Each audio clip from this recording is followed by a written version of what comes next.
Every week for the last year, I've had the privilege of reading to a class of bright and curious preschoolers. One day, I asked a student, who are the leaders in the bunch? Without missing a beat, she named several of her classmates. I then looked to the teacher to see what she thought of the students' answers, and she agreed. I was blown away. I think it's amazing how we show potential for great possibilities early on and how that potential is seen by those around us. Has anyone ever called out potential in you? Sometimes people see in us what we haven't seen for ourselves and name it by giving us responsibilities that encourage us to lean into our gifts, our abilities, or our unique makeup. They do this in hopes of us realizing what they already see clearly. They know that if we see what they see, we will be motivated to live into our potential. We'll run on for ourselves. God fills us with all types of potential that's waiting to be realized or fulfilled. Fulfillment here can be described as seeing ourselves the way God sees us, doing what God says we can do, and becoming who God says we can be. It's knowing the feeling of saying, I did it. I believed in what you said I can do, and I did it. Not only does the Lord want us to experience this joy, the Lord wants the joy of saying, I told you so. This phrase, I told you so, is usually said by a person whose warning was not taken. You know how it goes. I told you not to walk down that dark alley. Now look, you don't have a wallet. But what if we thought of this phrase in a positive light?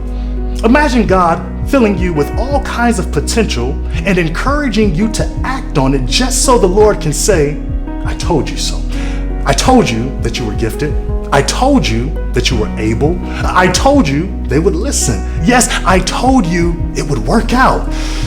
In the gospel, Jesus uses a parable to show how God entrusts valuables to people as a nod of confidence to bet on ourselves. Jesus says there's an owner who, before going on a journey, entrusts 3 servants with talents or large sums of money. To one, he gave 5 talents, to another 2, to another 1, to each according to his ability.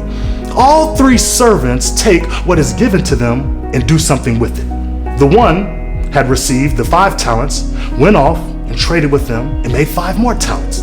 In the same way, the one who had received 2 talents made 2 more talents. But the one who had received the 1 talent went off and dug a hole in the ground and hid his master's money.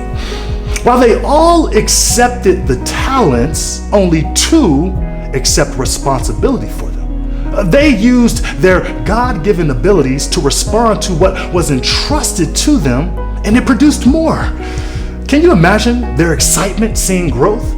I see them smiling with an air of confidence as they rush over to say, we did it. You gave me 5 talents, I got 5 more. You gave me 2 talents, and I got 2 more. To which the owner says, well done. You realized your potential. You used your abilities. You took responsibility to make something happen, and you did it. I told you so. I told you you'd be able to handle what I entrusted to you.